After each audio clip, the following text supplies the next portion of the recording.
Praise lord అందరికీ. ఈరోజు అపోస్తలుడైన పౌలు రోమీలకు వ్రాసిన పత్రిక 11వ అధ్యాయం చదువుకుందాము. ప్రారంభిస్తున్నాను. అలాగైన ఎడల నేనడుగునదేమనగా, దేవుడు తన ప్రజలను విసర్జించెనా? అట్లనరాదు. నేను కూడా ఇశ్రాయేలీయుడను, అబ్రహాము సంతానమందలి బెన్యామీను గోత్రమునందు పుట్టినవాడను. తాను ముందెరిగిన తన ప్రజలను దేవుడు విసర్జింపలేదు. ఏలియాను గుర్చిన భాగములో లేఖనము చెప్పునది మీరెరుగరా? ప్రభువా, వారు నీ ప్రవక్తలను చంపిరి, నీ బలిపీఠములను పడగొట్టిరి, నేనొక్కడినే మిగిలియున్నాను, నా ప్రాణము తీయజూచుచున్నారు అని ఇశ్రాయేలునకు విరోధముగా దేవుని ఎదుట అతడు వాదించుచున్నాడు. అయితే దేవోక్తి అతనితో ఏమి చెప్పుచున్నది?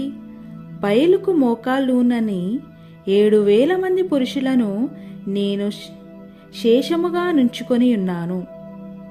అలాగుననే అప్పటి కాలమందు సహితము కృప యొక్క ఏర్పాటు చొప్పున శేషము మిగిలియున్నది.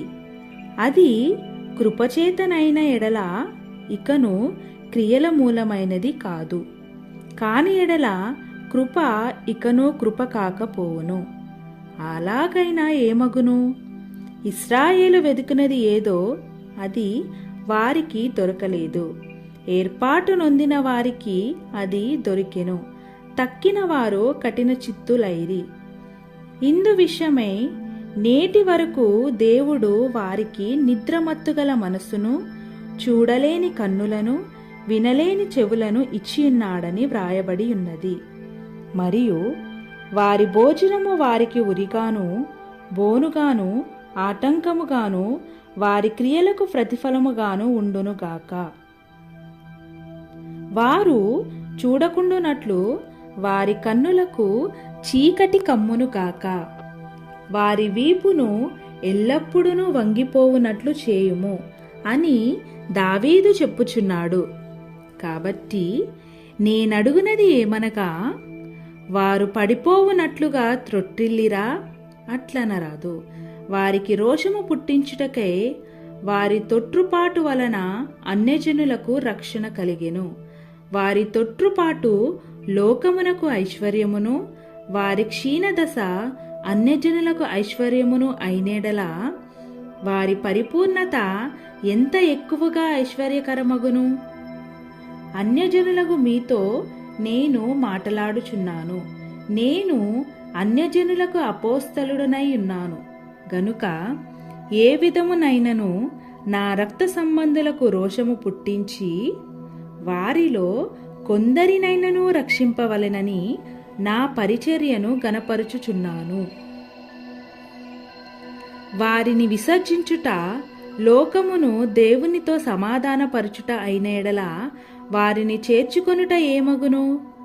మృతులు సజీవులైనట్టే అగును గదా. ముద్దలో మొదటి పిడికెడు పరిశుద్ధమైనదైతే ముద్దంతయు పరిశుద్ధమే. వేరు పరిశుద్ధమైనదైతే కొమ్మలును పరిశుద్ధములే. అయితే కొమ్మలలో కొన్ని విరిచివేయబడి అడవి ఒలీవ కొమ్మవై ఉన్న నీవు వాటి మధ్యన అంటుకట్టబడి ఒలీవ చెట్టు యొక్క సారవంతమైన వేరులో వాటితో కలిసి పాలు పొందినేడలా ఆ కొమ్మల పైన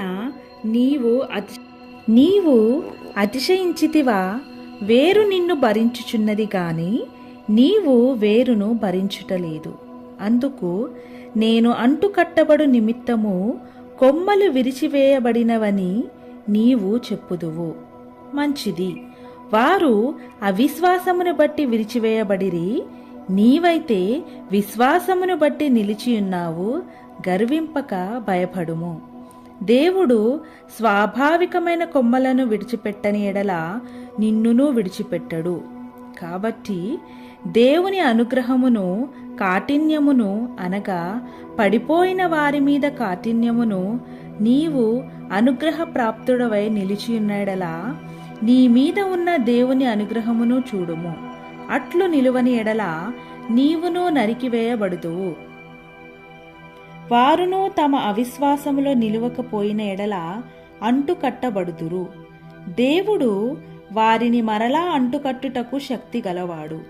ఎట్లనగా నీవు స్వాభావికమైన అడవి ఒలివ చెట్టు నుండి కోయబడి స్వభావ విరుద్ధముగా మంచి ఒలివ చెట్టున అంటుకట్టబడిన ఎడల స్వాభావికమైన కొమ్మలగు వారు మరీ నిశ్చయముగా తమ సొంత ఒలివ చెట్టున అంటుకట్టబడరా?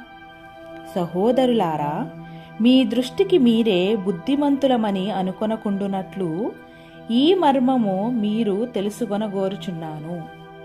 అదేమనగా అన్యజనుల ప్రవేశము సంపూర్ణమగు వరకు ఇశ్రాయేలునకు కఠిన మనసు కొంతమట్టుకు కలిగెను. వారు ప్రవేశించినప్పుడు విమోచకుడు సియోనులో నుండి వచ్చి యాకోబులో నుండి భక్తిహీనతను తొలగించును. నేను వారి పాపములను పరిహరించినప్పుడు నా వలన వారికి కలుగు నిబంధన ఇదియే అని వ్రాయబడినట్టు ఇశ్రాయేలు జనులందరూ రక్షింపబడుదురు. సువార్త విషయమైతే వారు మిమ్మును బట్టి శత్రువులు గాని ఏర్పాటు విషయమైతే పితరులను బట్టి ప్రియులై ఉన్నారు. ఏలయనగా దేవుడు తన కృపావరముల విషయములోనూ పిలుపు విషయములోనూ పశ్చాత్తాపపడడు. మీరు గతకాలమందు దేవునికి అవిధేయులైయుండి ఇప్పుడు వారి అవిధేయతను బట్టి కరుణింపబడితిరి. అటువలనే మీ ఎడల చూపబడిన కరుణను బట్టి వారును ఇప్పుడు కరుణ పొందు నిమిత్తము ఇప్పుడు వారు అవిధేయులై ఉన్నారు. అందరి ఎడల కరుణ చూపవలెనని దేవుడు అందరినీ అవిధేయతా స్థితిలో మూసివేసి బంధించి ఉన్నాడు. ఆహా, దేవుని బుద్ధి జ్ఞానముల బాహుల్యము ఎంతో గంభీరము. ఆయన తీర్పులు శోధింప నెంతో అసఖ్యములు. ఆయన మార్గములెంతో అగమ్యములు. ప్రభువు మనస్సును ఎరిగినవాడెవడు? ఆయనకు ఆలోచన చెప్పినవాడెవడు?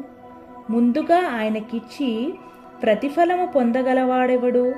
ఆయన మూలమునను ఆయన ద్వారాను ఆయన నిమిత్తమును సమస్తము కలిగి ఉన్నవి. యుగముల వరకు ఆయనకు మహిమ కలుగునుగాక. ఆమెన్. ఆమెన్. ప్రభు అయిన యేసుక్రీస్తు వారు ఈ వాక్యమును దీవించి మన జీవితాలలో నెరవేర్చునుగాక. ఆమెన్. Praise the lord.